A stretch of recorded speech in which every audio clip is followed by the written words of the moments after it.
the students have been introduced to some of your work already. They've hopefully some of them have begun to read History of Last Night's Dream, and we've been talking within sort of the realm of transpersonal psychology, particularly analytical psychology, looking at Jung's approach to dreams, the idea of the big dream, sort of the ideas of synchronicity. Talking of synchronicity, actually, just before this interview, when I was on Facebook, there was a lovely image from the series Northern Exposure. I don't know if you remember that show about the Jewish doctor who goes to Alaska. Yes. And, it was Chris Stevens, the DJ, who was really into his Jung. And it was a quote. It was a quote from Chris saying, follow your dreams, folks. Learn the language of your dreams. And I thought, wow, what a wonderful moment of synchronicity that this is what flashes up on Facebook straight before. Right. This sort of semiotically charged moments that sort of, I think dreams can often lead us into discovery of synchronicities, a heightened appreciation. So that's some of the things we've been talking about. So I think between us, we've come up with these questions. So I've incorporated the ones that you sent me, and I've also sort of kept what I consider to be some of the better ones that I came up with initially. So I think if we start with, you're meeting a client perhaps for the first time, as we do if we're psychologists, psychotherapists, often we begin by sort of introducing what we're hoping to achieve in these sessions, what we're working towards, and what's, summarizing our main approach. And so I was going to ask initially, how do you introduce your work to clients? How do you introduce it? Okay. So usually they've come to me because they've heard something about it and are interested in their dreams in particular. In the beginning, I ask the clients before I meet with them to answer 3 questions. And one is, tell me about your situation in life. And it's a very broad, open question, but I want to find out about their relationships and their job, whatever they do, and so forth. And the second question, again, very open-ended, is what is of most concern in your life right now? What issues are, and they tell me that. And the third is, what do you hope to get out of this work? And they tell me that. So I always do that before we even meet. And it's actually, for many of them, a great opportunity to self-reflection and to think through. But it also helps me to understand something about them. I don't diagnose people because I'm not a diagnoser. But so when they come in, they've also prepared their dreams, and I've asked them, given them some guidelines about that as well. We're looking for dreams. We want to focus on the feelings in dreams, or the moments of feeling or reaction in a dream. Right. We're looking for, in terms of characterizing the people who appear, I ask them to indicate very briefly something about them. But for instance, I wouldn't say, Elliot, professor. That's not of great use, but rather, Elliot, I really like him. In other words, I'm really more interested in, I guess you'd call the affective, like, what do you feel? What is the feeling that this person brings to you when they appear? Right. So this is all preliminary to your question, but I just want to try to give a context. I'm sorry, go ahead. It leads in very nicely to the next question, which, you said it's about feeling, and this is something that I emphasized to our students as well. So when you're keeping the dream journals, right, there is a tendency to sort of focus on the contents of the situation, of the interaction, of what was said or what was seen. Right. But I also want you to emphasize what was felt, particularly the emotional content when you wake up. And this ties into the next question. So, most approaches to dreams are interpretive. You've got those popular dream dictionaries, and there is often, I would say, almost pathological need to decode, to explain the dream away. Right. But you describe your work as phenomenological. Right. So why do you describe your work, your approach, as phenomenological? Because I think the whole conflict between the part of us that wants to interpret and control and the spontaneous experiences that arise in what I would call primary imagination, it's happening already in the dream process itself. So you could look at this in a number of ways. Hobson's research talks about this. In other words, that there's a part of the brain that's literally spewing up images, and another part that's trying to, quote, make sense of them. So the battle is already engaged at the, you might say, the molecular level. But in the dream itself, there's usually, not always, a dream point of view, which is actually something we take for granted. That's really quite extraordinary, that there is a dream point of view.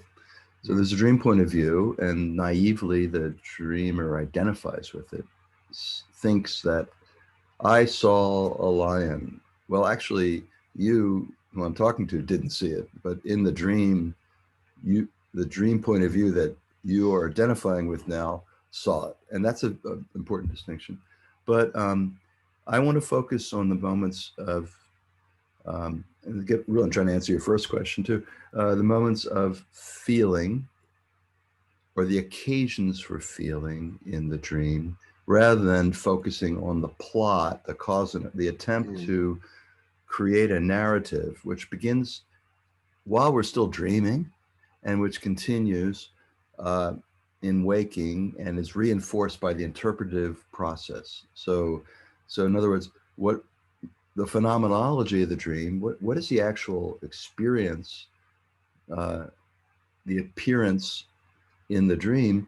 It's actually a series of moments of either feeling, reaction, or blankness, failure of any affect, that arise through encounters either with, as we experience in the dream, things or persons or animals, or we would say technically after the dream, encounters with images or imagos, which are personified images. So if we look at the dream phenomenologically, and we really carefully examine our own experience of dreams, we'll find that there are many narratives added to the dream, interpolations, interpretations, characterizations, that are extraneous to the actual phenomenology of the dream, which is in fact simply images, feelings, encounters. To begin with clients, I say we're going to focus on moments of feeling and reaction, and we're going to slow them down and experience them. We're going to find out generally what the feeling is underneath the reaction. That's how I topologically place it. In other words, that every time there's a reaction, let's say anger in a certain encounter, maybe underneath it, if you dwell on it, you can begin to experience pain, which would be a core feeling. So we carefully distinguish between feelings and reactions, and that's how we begin with dreams. That's the Dreams 101. And looking at the dream that way, which is, we are deconstructing the narrative impulse, slowing it down, changing the nature of the time in the dream from a linear horizontal idea of this led to this, right? Which is the attempt to add a narrative to the dream, a waking life narrative model. Yeah. The dream has its own way of being. That's what phenomenology means. And really, when we delve into the dream more deeply and we put away the narrative imposed on it, we see it's a movement of feelings. And then there's a dream logic. The logic is the movement of one feeling to the next. It's not the logic of plot. It doesn't care about that. It only moves from feeling to feeling to feeling if you can begin to get to the level where you can trace that. And that's the phenomenology of the dream, the actual experience of feeling in the dream, as opposed to the imposed narrative, which is allied to interpretation. I'm speaking very abstractly here, of course. So I guess one of the ways we can sort of make it sort of less abstract is move to another area that you've been speaking about, you mentioned a few times when you talk about the phenomenology or the phenomenological component, which is the place, the role of image. Yes. Now I'm aware in the history of Last Night's Dream, you make a lot of reference to James Hillman's work and archetypal psychology and his focus on the image. Or what's your approach to images in dreams, and how does image correspond to emotion? So basically, let me give you an example, and then we can generalize from it. But so a client is in the initial part of the dream. The client is with someone I think it's some kind of movie producer or whatever, someone he looks up to, not a person he actually even knows, and they're flying a kite together. And the client is very consciously sucking up to him, as we would say here. I don't know if that carries over across. Yeah, it does. We have the same. Okay, good. I never really know. He's aware of it actually in the dream that he's doing this, trying to befriend him in ways that aren't particularly honest. And suddenly the kite flies away. And so he goes after the kite, and it's tangled up in the tree. So if you take an interpretive approach, the kite symbolizes I don't know what, and the tree and the tangling and so forth, blah, blah, blah, and you interpret it. But what I would do with it, what we did do with it, because we were working in person, was I said, okay, now gaze at the image of this kite. What do you feel? So we're trying to absorb really meditatively, I would say contemplatively. I call it contemplation as opposed to meditation, because we're slowing down time, we're contemplating the image, and we feel there's this kite, and it's broken and ruined and twisted in the tree. And as you, of course, amplify that and begin to experience that more slowly, then the feeling arises of brokenness, of we could say inadequacy, which was what was underneath his initial response to the authoritative man, if you follow me. And of course, it has a whole history in his life. You could go to the horizontal, what's the relationship to the father and so forth. And that would be a Freudian etiological move. Let's go to the origin in the family drama. But I don't go anywhere. I mean, you can go there and you can touch on it lightly. And early on with clients, it's all horizontal work. It's often the case. But what I'm really more interested in is a vertical, the depth work. And the depth work comes through the deepening of feeling by using moments in the dream that we recreate together, and the deepening of capacity to feel and notice feeling, first in our work together, and then of course in dreams, and then of course in life. So the therapy comes there. So if he were able to, because I often view images as mirrors, if he were able to become the kite and really even physically become the kite, he could feel it in his body all the more deeply, the brokenness. Oh, it sounds a little bit like a psychodrama, sort of pretend to be the kite. What would you, if Well, you it could was be embodied in psychodrama, that? or the Gestalt methods of Fritz Yeah, Perls are quite yeah, a lot of excellent in that overlap. area. Mm, But the point is really, whatever technique you use, the point is to avoid the interpretive move where you say the kite is a symbol. Okay, mm, so what I say somewhat radically, there are no symbols in dreams. mm, Uh, and what I mean by that is, if a lion appears in your dream, it's not a symbol of a lion. It is a lion. That's how you experience it. And my question is, we're inside a client, the lion appeared, um, but she put it away because she had to take a test. So the lion didn't really fully appear mm, because she didn't engage with it or feel it. mm, Another client, a lion or a tiger appeared, and she locked it in her laundry room, mm, going about her day. She would deal with it later. So yes, the tiger appeared in her dream, but there was no encounter.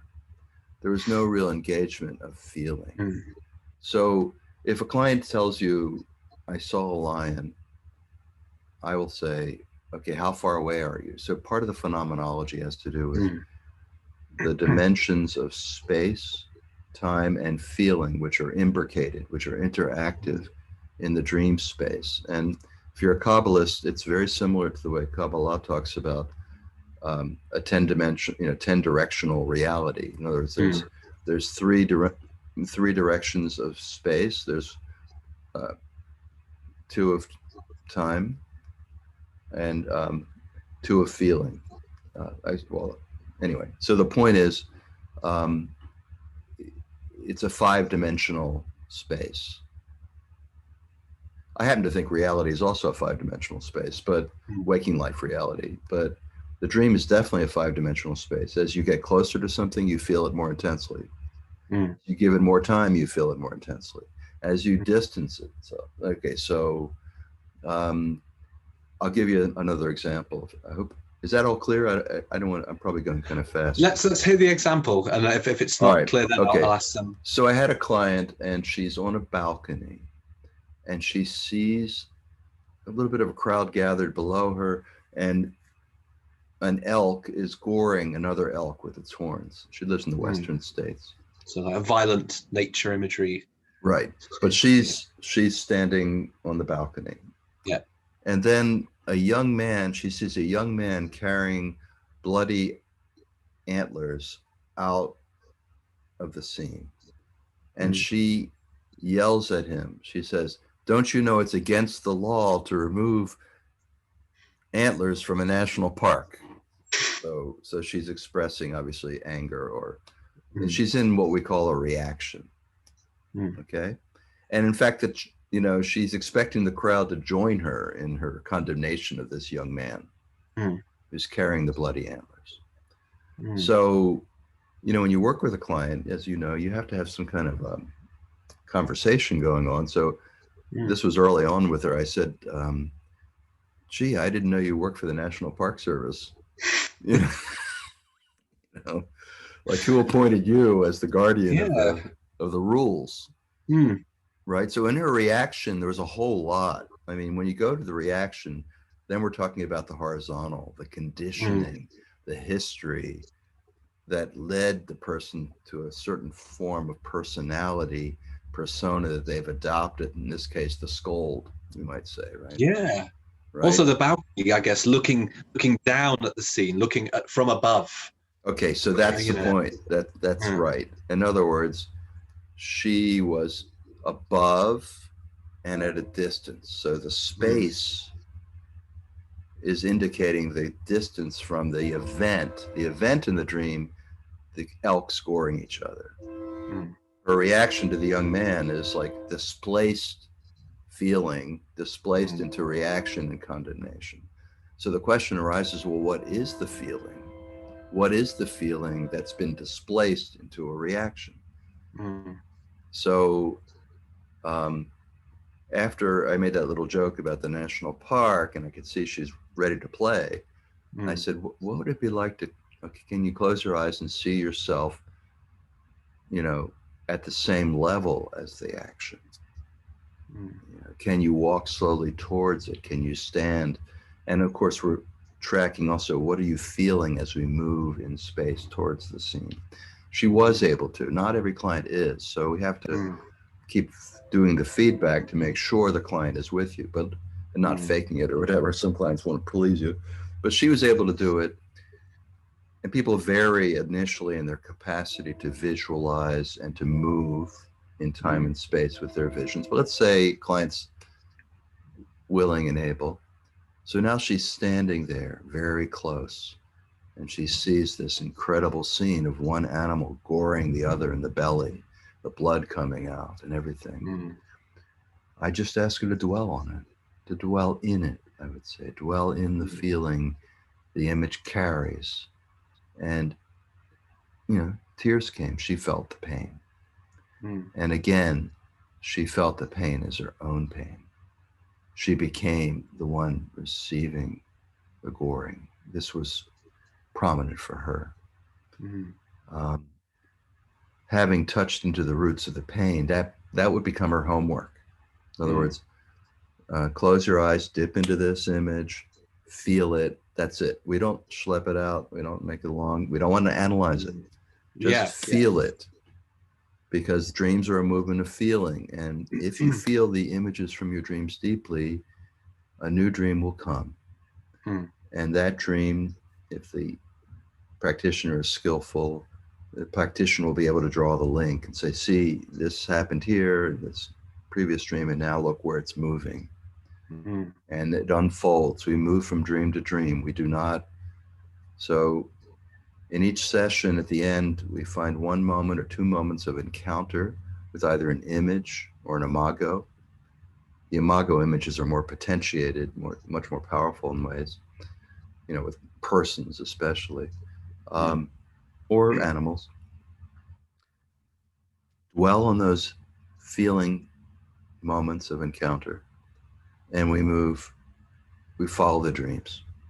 So we move from dream to dream in each session. So dream image homework, in which you dwell on the image, contemplate them, get the feeling, stimulates new dreams, right? We're not looking for an analysis at all. I mean, understandings come by the bushel. That's not the issue. But understanding is often what I call the booby prize. Like you understand, great, but have you changed? Well, gradually, by immersing yourself in the depth feelings that images carry, it changes you. And the way it changes you is it softens the dream ego. The dream ego becomes more open, more vulnerable, more receptive to images and feelings.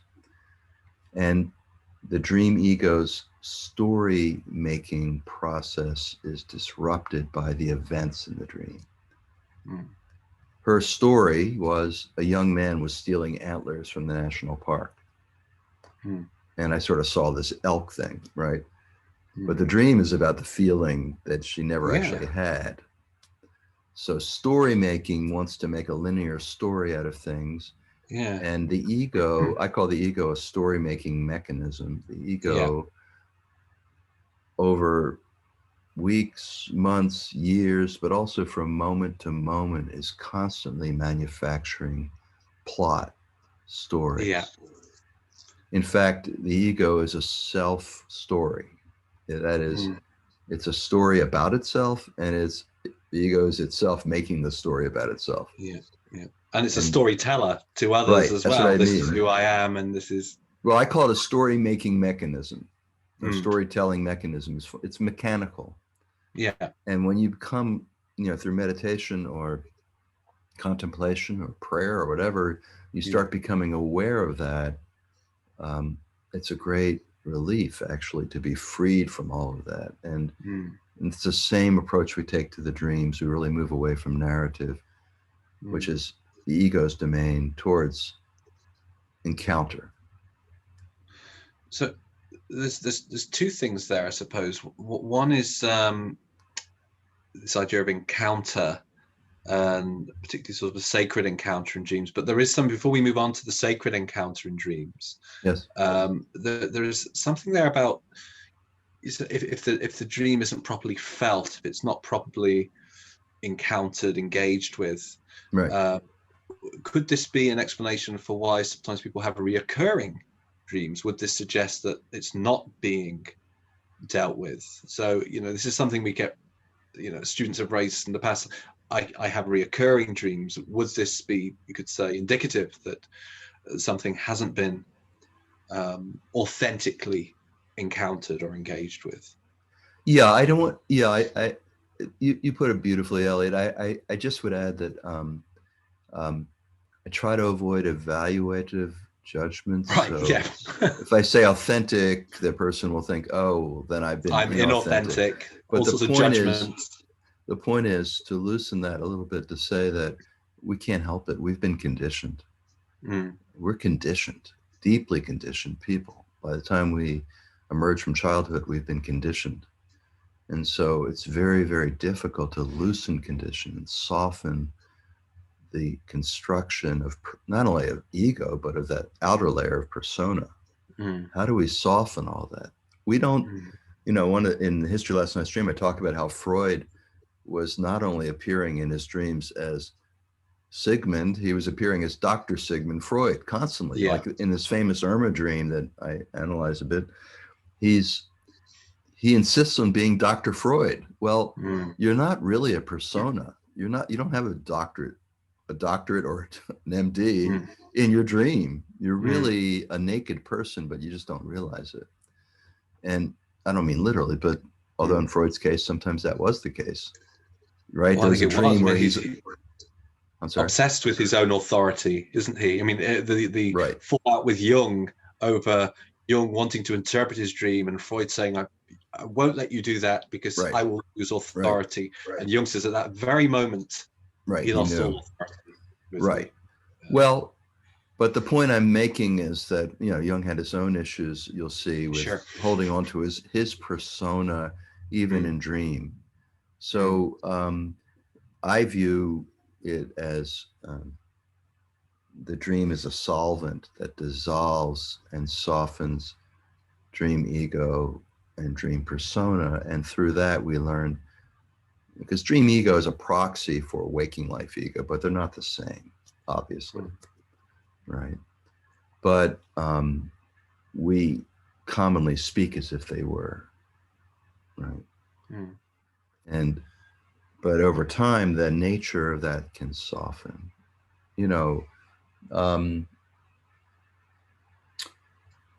I'll give an example of a repeating dream. You walk outside your house and you have a car parked in front. Usually your car is parked in the drive. It's not there. Someone stole my car. End of dream. Over and over. Someone stole my car. Someone stole my car. In other words, the event in the dream is the car's not there. Very simple event, right?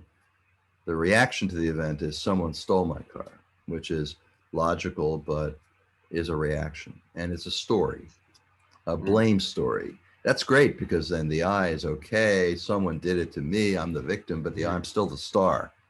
The I is always the star of its story, whether it's a hero or Schlemiel, doesn't matter, right? So when you're working with that, you say to a person, well, wait a minute, before you said that or thought that, could you go back? We call it stopping. It's an operation. Could you go back and just feel the moment of car's not there? Car's not there. What do you feel? What do you actually feel there? Well, if you deepen it, perhaps in some cases what you feel is loss, a form of pain. So if you can get to the feeling underneath the reaction, you don't have to keep having the dream again. The dream's made its point. And that's what I find, that when we get to when we deconstruct the story, that is the reason dreams repeat is that we keep reacting exactly the same way. Right. There's a lovely in the history of Last Night's Dream, and through conversations that we'd had in the past, we talked about, you know, what are dreams, where do they come from, and there's a lovely idea of the idea of dreams as messengers. We had this discussion. This is me remembering from 10 years ago, but the idea of the Hebrew word for angel, malachim, meaning messenger, and that dreams in this way could be thought of as messages. And you do talk a lot about this idea of the I think this is something that Jung would certainly and Hillman would appreciate as well, this idea of the sacred encounter, the dream as a sacred encounter. But what do you mean and understand by sort of sacred encounter? So I got that phrase from W.H. Auden, and from his lecture that he gave when he was appointed to the Oxford Chair of Poetry. And it's in the book collection, The Dyer's Hand. I think that's the same collection you probably have over there, but it's really worth reading and talking about what being a poet is about for him. And at one point he begins to talk about that the poet is writing from experiences in primary imagination of sacred encounter with things or persons, images or imagos. And so I took off from that, but the notion is that the underlying feeling from such encounters is on the spectrum, or I would say on the harmonic of fear, terror, awe. And indeed, one of the great things dreams do for us is supply us with experiences of awe, because most of our waking lifetime is spent locking the doors, setting the alarms, in this country, arming yourself, so you don't have to experience the terror and vulnerability of helplessness and awe. And so dreams can bring us to the experience. I think Auden focuses primarily on awe as the feeling, but I think it could be pain, it could be love, but very deeply felt feelings dreams bring us to. And that's what I mean by the sacred encounter. Right. So it sounds some overlap there, ideas almost of the numinous, which a lot of people imagine straight away as, oh, it's beautiful. But if you actually look at encounters in the Bible, angels, they're terrifying. They fall to their face. You know, the idea of fear and awe. So yes, there's great beauty, great terror. Describing the relationship with the divine in the Torah, it says love and fear, which seem to be completely sort of opposite. But those are primary. I usually, in talking about feelings as opposed to reactions, try to paint in primary colors: fear, terror, love, pain. Disgust is another strong feeling. But thinking of Rilke, right? The first Duino elegy, every angel is terrible, he tells us. So the presentation in dreams of the archetypal, speaking of Hillman and Jung, really is a representation of the angelic. But unfortunately, the term angel is so contaminated by trivialization and the little really cutesy cherubs and the whole simpy thing with angels. It's just disgusting, but we do that to everything. We do the whole popular culture and popular mind and just the way we deal with things to try we sanitize, we commodify, and it's just the ego again. We flatten everything and if we could restore that sense of the sacred, it comes through our dreams. And it's really quite interesting because if we talk now about imagos a little bit, about the teachers and parental figures, big brother, big sister figures, motherly figures, teachers, wisdom bearers, healers. These are the kinds of archetypal figures that we talk about in our work, in Natural Dreamwork. And the qualities that these people carry of love and also of the awesome, really quite extraordinary. And so the sacred encounter with them is our experience of the angelic. I mean, it takes place in the primary imagination. And if you look at the accounts, to circle back to the biblical, if you look at the accounts, for instance, of the story of Abraham at the tent of Mamre, and the 3 men, 2 men, no, it's 1 man, no, it's the Lord, no, it's an angel, no, it's a man. It's fascinating the way the narrator is continually varying the experience of the encounter, just very like dreamlike. in a dream. Exactly. And in fact, no wings, none of this BS. It's just, it's the shimmer of, it's I would say that, I was talking to a client the other day about how, I mean, we change our clothes, but the archetypes or the angelic figures change their body. They put on whatever body they need to put on to reach us. Okay. So if you're like starstruck and you're not easily impressed, they'll show up as, Sir Paul McCartney or as a movie star or whatever, or the president of the United States. I don't know if your prime minister would feature in such dreams. I have no idea, but well, maybe it's sort of maybe it's a shadow figure or a trickster figure. Maybe. Well, it's interesting. I mean, they don't always appear in the form we would like. And sometimes they do appear. If I'm antithetical to what they're trying to show me, they may appear as an antithetical figure. God forbid, but they might appear as a figure that I despise politically. They don't always come as the Dalai Lama. Yeah. No.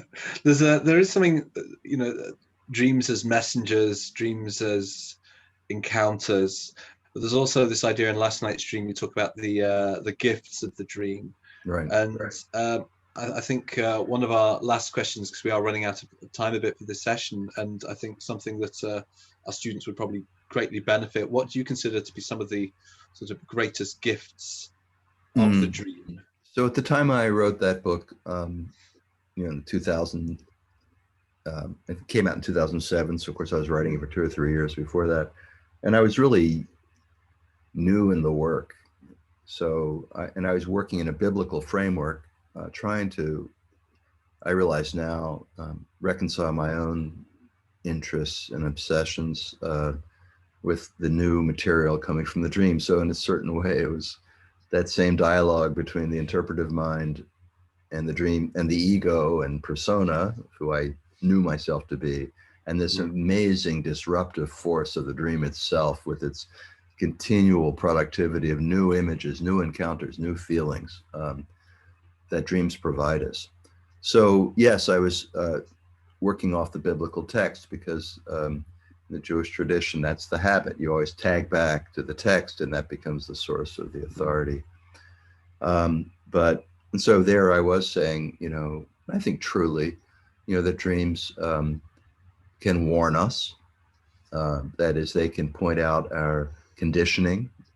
For instance, in the example I gave about the elk dream, the woman's yelling at the guy, that was her conditioning. You could explore all of that, and that's one thing dreams do very well. Dreams teach us about the nature of soul. We didn't talk about that at all, but when the boys and the girls and the babies start appearing and we encounter them, someone will hand you a baby. Wait a minute, that's not my baby. And eventually you get to realize, no, that's not your baby, it's you, but that, we can know that now, but we have to feel it. And it takes a long time. And then the third thing is that a dream is a ladder between heaven and earth, like Jacob's dream with a ladder. And, you know, the dreams provide images. I mean, the images in dreams, even the ones in the Bible, work that way. For instance, Joseph's dream of the sheaves that are gathered, and some sheaves bow down and another sheaf is standing upright. That's an image of Joseph himself, not as he was in the world, but his inner nature that was going to eventuate, but it was going to take 40 years or whatever it was, a long time before it got realized in the world. So dreams give an image of soul. I think what I would add, Elliot, is, and maybe more fundamental, is that dreams give us hope because however boxed in we might be by our thoughts or by external circumstances in waking life, emotional stresses and pains and difficulties, we have this ongoing process of primary imagination, of image production at the simplest level, that we become aware of, we get in contact with by paying attention to our dreams. And this in itself is quite remarkable if you think about it. This endless, beautiful, astonishing, terrifying, grotesque fount of image after image after image that seems unstoppable and I would call ever evolving. And you know, Coleridge, in talking about primary imagination and defining it, speaks of it as I think a reflection or an echo in the human of the infinite I am, that the creativity of God. So without getting into theology or belief systems, to understand that we have this ongoing creativity. We start dreaming in the womb, we probably dreamed the last night we're awake. And to pay attention to that and to be in touch with that is in itself encouraging promise of something ever new evolving within us. And so that would be my fourth gift of the dream, I guess, the ever evolving nature of them. Oh, that's wonderful. Hopefully our students will be suitably inspired I hope so. by that message. Thank you very, very much.